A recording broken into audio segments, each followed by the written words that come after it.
It gives me great pleasure to talk about smart tourism and the latest research we do in Bournemouth University about real-time marketing and nowness. Increasingly, what we see is that technology is bringing forward digital ecosystems that are creating a whole range of disruptions in the industry and the marketplace. And what this is requiring is the re-engineering of business processes and a different way of approaching services by implementing agility that will support competitiveness. A whole range of new technologies are coming forward that they're changing the way we're doing things and make what we're doing in the past irrelevant for the future. Smartness takes advantage of interoperability and interconnectivity of integrated technologies to re-engineer processes and data in order to produce innovative services, products, and procedures towards maximizing the value for all the stakeholders.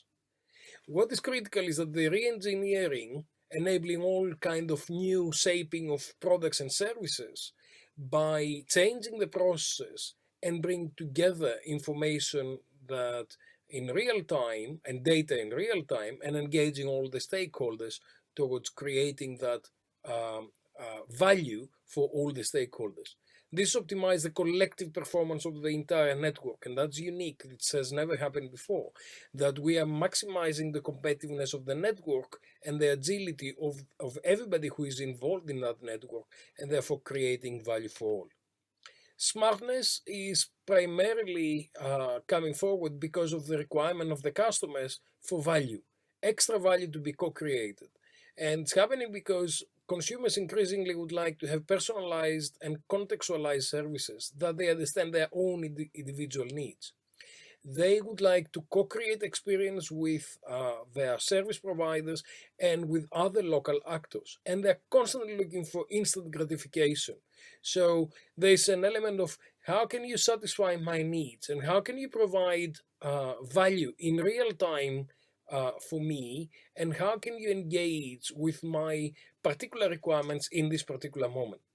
You see personalization that's happening in the pre-travel place on during when people are people are traveling, and also on the post-travel era when they're coming back and they're sharing their experience and their reviews. And there's a feedback mechanism that they're engaging in understanding and explaining to others how was their experience and what they've learned from that.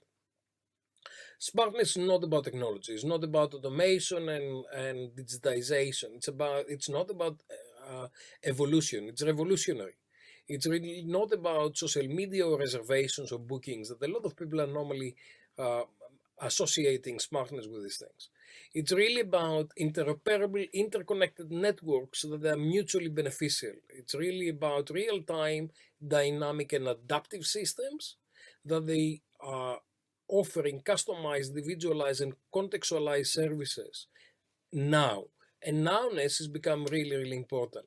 Once you've got everything together, then you've got collective competitiveness and coordination between all the stakeholders towards value co-creation that covers everybody, and everybody benefits from that. You've got a whole range of technologies out in the marketplace that they are changing all kind of things, and there are a lot of disruptive technologies in particular that they've got strategic implications. We're talking about the collaborative economy, we're talking about artificial intelligence and machine learning, we're talking about blockchains, we're talking about big data and data science, we're talking about the Internet of Things and the Internet of everything at the end of the day. And there are a lot of new technologies that are coming down the future, where you've got a lot of robotics, you've got a lot of business drones, you've got intelligent agents and intelligent vehicles, you've got all kind of devices that they'll come forward to support the co-creation of value by being connected on the massive internet that's emerging. Now, we are going away from e-tourism, where we had a mono organization that was providing one-to-one services, and often in a linear action, uh, to organizations that there are many-to-many, and they are following non-linear actions. We're talking about networked and interoperable organizations. We are talking about organizations that they can provide personalize and contextualize services and adapt in real time what they're doing and co-create value with their stakeholders. To do that, you need obviously the Internet of Things, so everything's connected.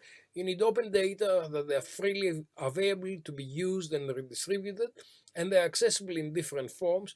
And you need those data that they can be data mined and shared between different organizations. So the agility can be shared within the ecosystem. In the past, we had consumers that are confused in unfamiliar environments. They had barriers to entry because of language or mobility needs. And increasingly, you've got personalized and contextualized services that enable individuals to engage and explore with their environment and to provide authentic and immersive experiences.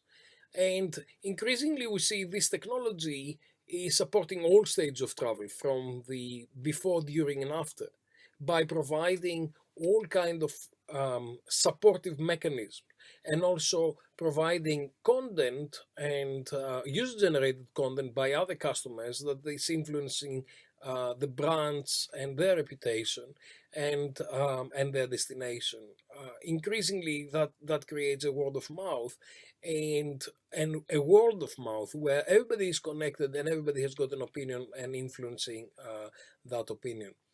Now, when you are bringing smartness together, it's effectively a system. So you've got input, and the input is big data that's collected from a whole range of different organizations. And some of this data are structured or unstructured, and they've got multiple sources.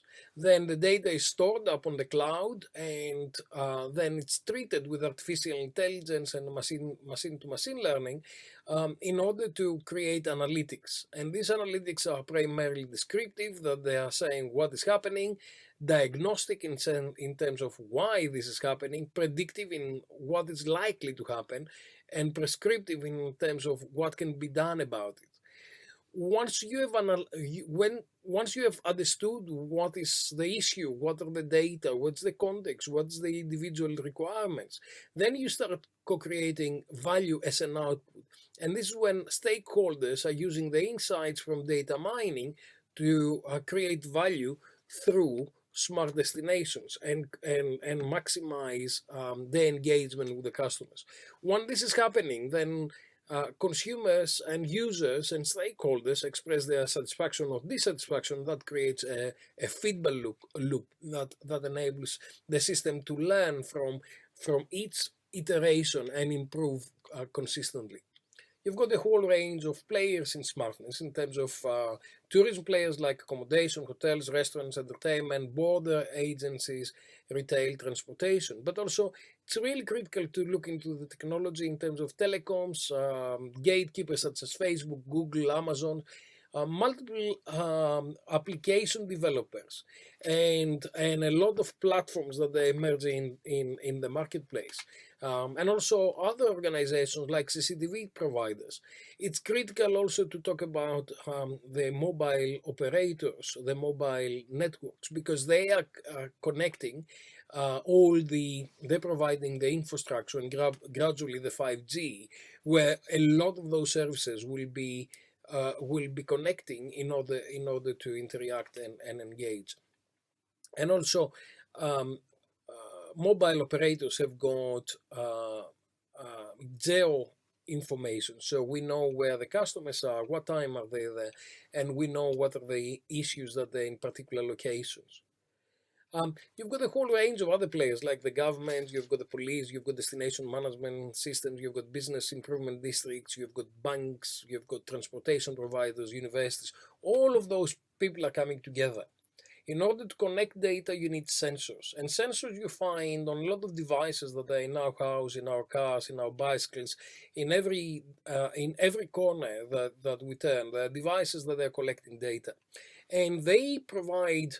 The beauty of this is that they're collecting data, and if we can provide this data, if we can analyze this data in real time, then we can adjust the product and the service according to the requirements of the different stakeholders. So data that's collected is, for example, traffic information, weather information, what kind of temperature there is outside, if it's raining or if it's not raining, how much light there is outside. All of those things are collected through sensors, and they are enabling the interaction and the engagement with the different stakeholders. Increasingly, we'll have wearables, and people will be wearing different devices that they'll collect information, perhaps broadcast information in real time. So your watch may be collecting your heartbeat, and it can collect other information about how your body is actually functioning. Um, your shoes may collect information about how long you have been walking and what is the state of your body in terms of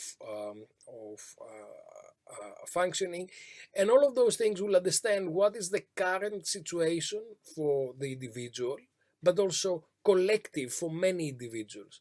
That may create alerts to individuals or to their people that they care for them, or to security and safety services if there are issues with crisis.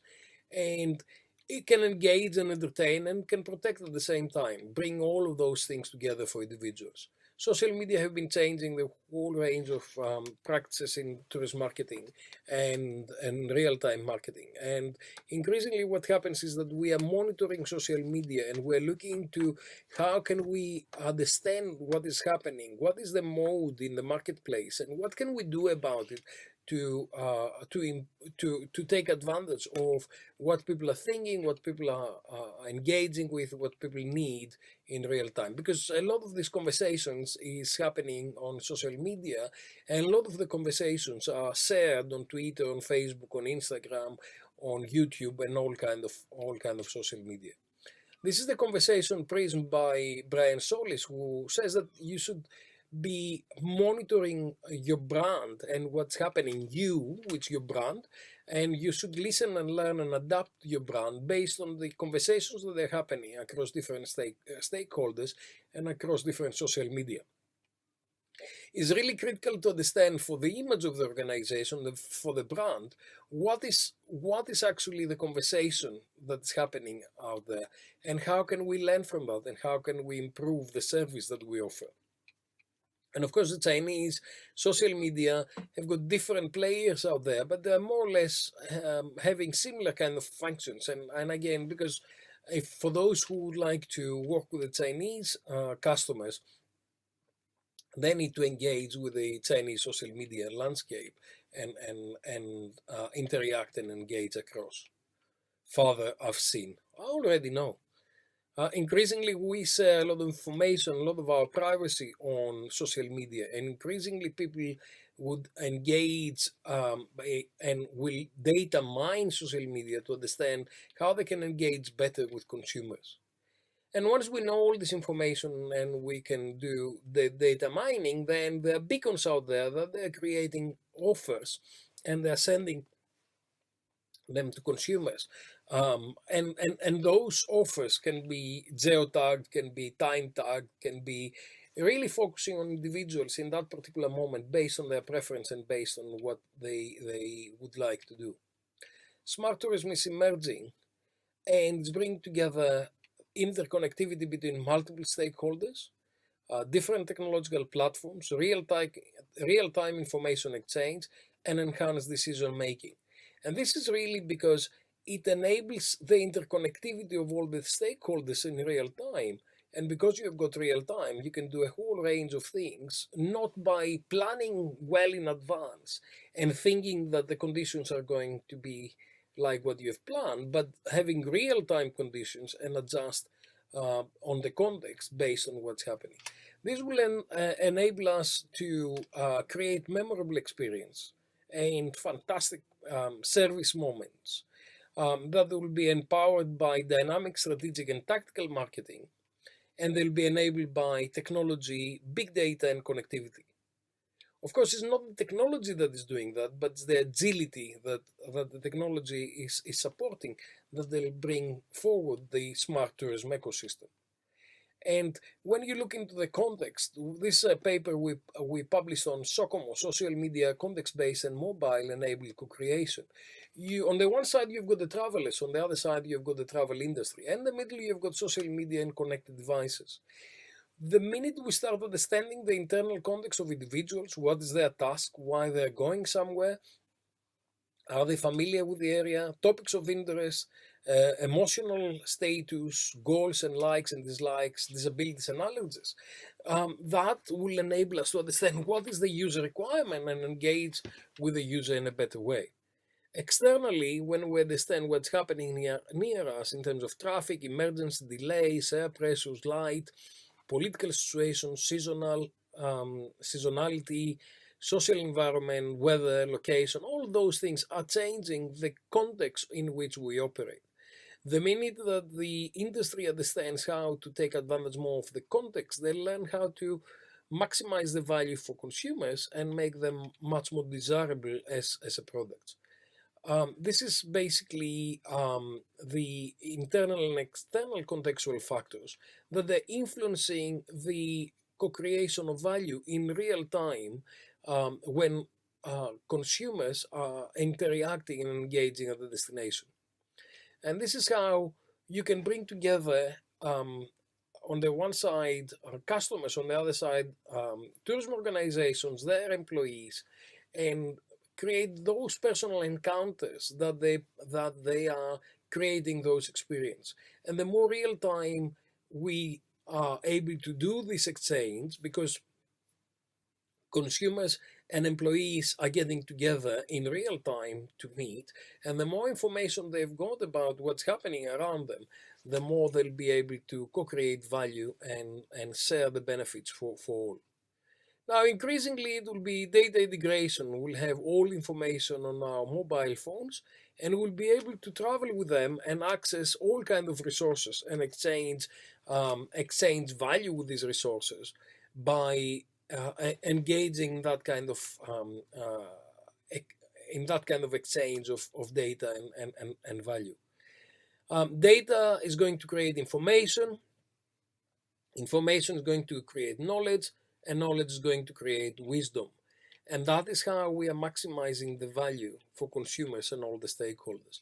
This is some research we did in 2017 based on the football FIFA World Cup in Brazil, and we did content mining in social media to understand what people were saying, what was the competitive analysis, what was the engagement, what was the sentiment, and what was the conversation between the fans and the different players and the different stakeholders in the marketplace, to understand how they could do how they can make decisions and create innovations in order to maximize the value that they were creating for all the stakeholders. So this is a new framework that I'm currently developing, which is basically information that's coming from tourism supplies going up to the cloud as data, big data. And the big data is being accumulated on the cloud.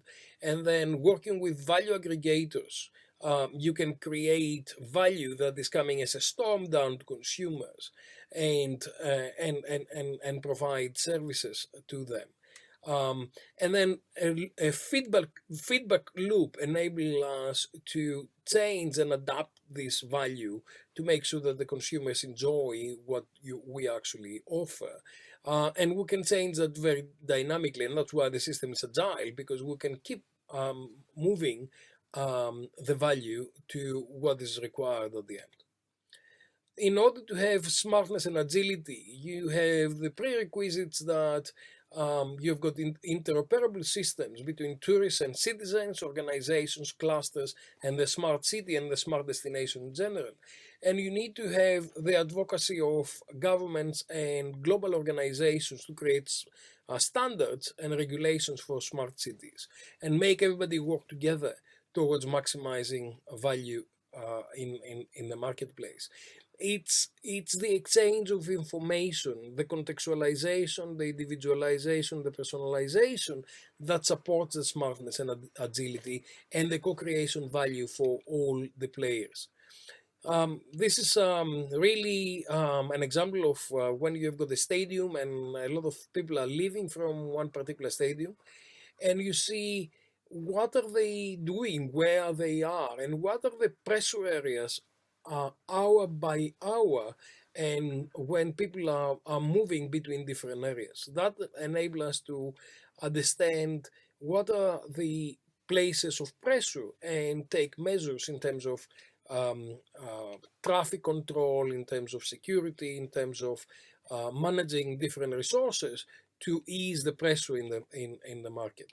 And again, this is when you start looking to where there's a higher penetration of people and what's the higher penetration of engagement, and then you have the deployment of resources to those particular areas when they're exactly needed.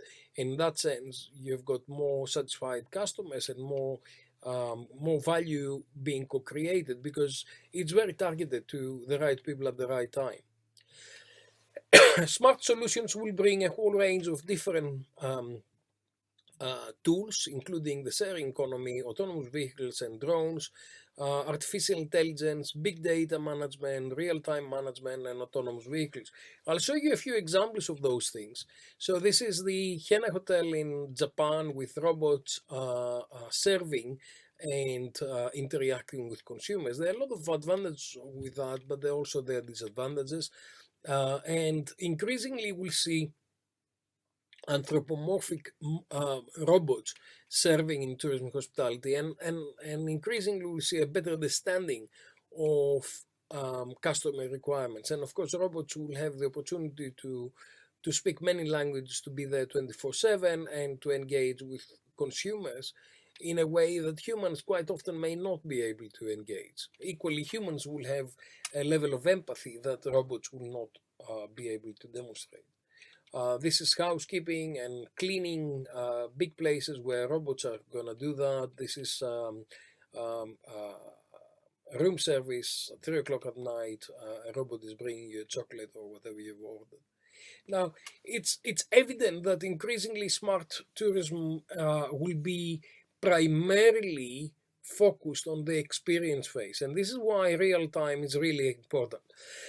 Most of the tourism development so far has been in the booking phase and the planning phase, but very little effort has been given to the experience phase.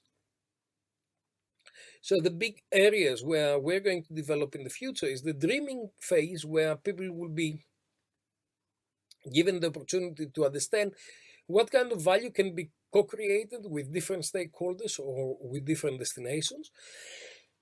And again, the experience phase, where they're going to go there and interact with the different stakeholders to maximize their experience. The booking phase and the planning phase are the easy bits because it's structured and you've got access to information. You can do that. Some other experiences and some other examples that they come in the marketplace is the sharing economy. And this is the dockless bicycle sharing system in China. The yellow ones are the OFO machines, and OFO provides you bikes that you can pick up and you can leave wherever you are. So they are dockless; that you don't need to go to the dock. And what you do is you take the bike with your application, you drive it, and the bike is quite smart. It's got all kind of sensors and it's got all kind of different applications loaded to it. So it's a smart bike, and then it enables you to take rides and to share the bike and use the bike only for the period that you're actually requiring it. That has changed the way that the Chinese are actually owning bikes and different equipment, because they don't need to own anymore. They're just renting and they're using it. We've seen this slide before, which is really about how can you create data, how can you create value from the data that's on the that is on the big data that's on the cloud, and how you can work with value aggregators to come back with product and service propositions to consumers to maximize the value that's being created. And really the benefits are not only the consumers that they have co-created personalized services, individualized and contextualized, but and they engage in all services, but also the suppliers, because they can have a resource based proposition, and they can control the operating costs. They can have a smart and efficient way of production of products and services that will support them. Destinations also enhance their reputation by doing smart things. They reduce the community and tourist conflicts, they reduce environmental problems, and they foster a cross-section innovation and growth where everybody, all sectors are coming together and engaging that. Smart cities and smart tourism will be developing, and it will be fostering open innovation.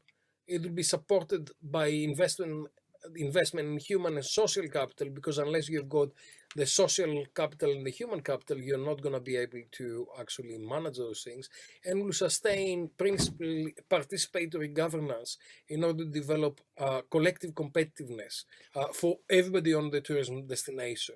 And that will include social, economic, and environmental prosperity for all the stakeholders.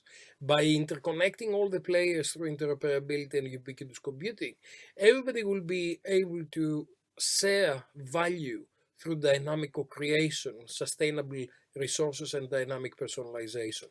So in that sense, it will enable us to do better tourism. Now, one of the things that we've been doing recently is Noweness and Noweness Service and offering services in real time, because this is, I think, one of the most critical elements that smart tourism is going to bring. So you've got a whole range of different requirements out there, and now is based on location based, there are mentions, there are hashtags, there are social media, sentiment analysis, there are competitors, all of these things that are happening in a particular moment in time. And we've seen what people are using social media for travel purposes, and we've seen a lot of the social media happening is during the trip, where people would like to stay connected with friends, but also they like to interconnect with local resources and engage in conversation with other travelers, but also with different players in the destinations they visit. Now, the new paper that we've just published is talking about the enablers of real time and the service of now. And it's really about social media and technology and online presence. It's about tools to listen, to monitor, and analyze in real time what's happening, and data-driven strategies and data relevancy to actually understand what the data is telling you and trigger activities that provide value. The brand internal enablers are really about the content curation and the decision making, and having the agility to be able to engage in that kind of conversations. You really need to empower employees that they are well trained and they are engaged in the co-creation of value, because they can understand as part of the system what is their context and how consumers are interacting with us. And also you have to have operational flexibility, and you need to be adaptive in order to maximize the different interactivity and to maximize the value that you co-create. Increasingly, consumers are expecting these things. They expect answers from their mobile on what is near me, where's the best restaurant near here. Do you have any recommendations? It doesn't work. How can I help? And they've got a lot of digital touch points that they're engaging in these conversations with. And these digital touch points will help them navigate the destination as a hostile environment before they satisfy their needs and before they purchase products and services. When we look into the definitions of real-time marketing, there are a lot of things out there that they're all primarily addressing the issue of time, they're addressing the issue of context, and they are addressing the issue of conversation and engagement. We created a definition that says nowness and real-time marketing is really about marketing that provides personalized, individualized, and contextualized products and services based on real-time dynamic engagement with consumers and co-creation of experience to optimize value for all the stakeholders involved. Real-time marketing is propelling nowness or presents a moment of service and experience, and that particular moment, those people who will be able to support that particular moment will gain will gain competitiveness. There are a lot of different real-time marketing scenarios, and you can see here scenarios that are planned or unplanned, they are proactive or reactive, and we need to understand how we can take advantage of the technologies and the data that's available out there to engage in that kind of co-creation based on what is the situation. So on the one side, you can plan and be proactive about creating a brand event or a conference, and you can decide which location it is, and you may have some control over the location. On the other side, you may have reactive and unplanned events like breaking news, like a crisis, like a terrorism attack or a natural crisis that may have influence on your brand and your destination and how consumers actually can enjoy it. Traditionally, strategic management has said that real-time service provides competitive advantage based on price or differentiation. What we find increasingly is that instant gratification is a third polar of creating competitiveness for organizations, because if we can provide real-time service, then we satisfy the customers who are prepared to pay extra or differentiate less about what they would like to consume. So, so the instant gratification, the time that is taking us to serve consumers, may have huge implications in terms of competitiveness because of the real time that that supports that kind of engagement. When you look at the characteristics of the real time co-creation, you find that first of all it's real time, so it's intimate and immediate and relevant. It needs to be it's a co-creation, so the service provider and the consumer are coming together and they engage in this co-creation. It's data driven, it's consumer centric because we need to understand what the consumer is about, and it's about enhancing the experience and making the experience much better than if it was not available. And real-time services is triggered by a whole range of things. So user-generated content in terms of location, weather, and a lot of other things that they are particular in one destination. Geolocation, geofencing, therefore, and location are critical. The sentiment and the sentiment analysis may trigger Noweness Service, because if we understand that someone is satisfied, we may do a few things, but if we understand that someone is complaining online, again, there are different things that you can do. There are keywords and there are ways and meta tags and hashtags to be able to monitor those things and trigger a response of what's happening.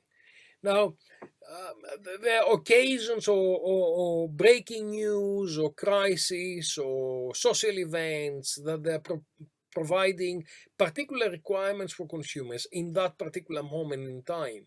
And the way that the real time works is that we are kind of preparing for that particular moment, and we have got mechanisms in place to engage with those that are affected and see how we can maximize the benefits for everybody. Perhaps reduce the cost, perhaps do damage limitation, but ultimately to add value to the destination, to add value to consumers, to add value to all the stakeholders that are involved in that.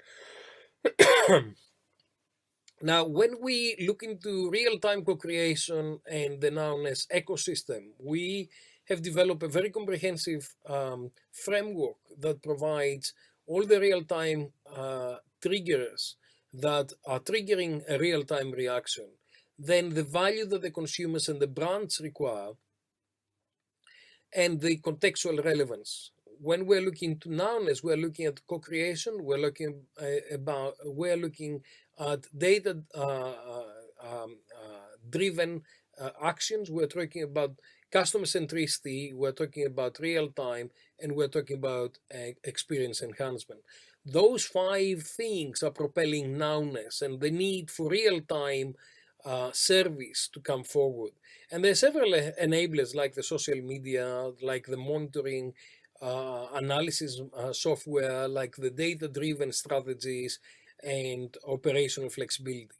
Ultimately, what we do is we create value for the brands, value for the consumers, and value for potential consumers to engage in this conversation and maximize what they take out of the resources that they use to support these products. I'll give you some examples. This is a KLM example where someone says, hi, trying to book a round trip. My daughter is less than 2 in an outbound and more than 2 in an inbound. How can you help, please? And there's a lot of things like that are happening out there. And the minute you pick that signal, then you need to go almost in real time and respond. Sometimes there are complaints. People are complaining about, hey, my pizza didn't arrive right, or there are not enough sunbeds or whatever. And again, if you pick up the complaint very quickly and you respond to the complaint, then you create value and therefore you improve your competitiveness. Sometimes you really need to deliver the wow factor in real time and give the photo opportunity to people to create this real time and become advocates by engaging with you in activities. And this is what Mario is doing. I don't have the time to play that, but this is the real-time M Live Studios, which is monitoring what's happening around the world and takes advantage of the developments that's happening. Smartness is not about technology. It's about agility and value co-creation. Smartness is really about bringing pizza to the destination and find the best way of bringing pizza to the destination when someone needs that pizza. And it's really about understanding when someone proactively understand when someone will need that pizza and reactively where this will be and what's the optimal way of delivering that. And this is something I got in China some years back when I was speaking in a conference where my chambermaid left sweeties for me on the room and says, "Dear Professor Buhalis, that you want to speak tomorrow in order to better protect your throat, I specially prepared for you a candy." Now this didn't use any technology, but it's the smartest thing I've ever seen because it understood the user requirements and took out of the way to actually create something for the user and offer additional value. And it was nicely done. It's the way that my mom would have done. And it was done by the chambermaid in Hangzhou in China. This is a conference that we're running soon, so join us. This is my journal. Please send us some papers and also look into where a lot of those things are happening. And thank you very much.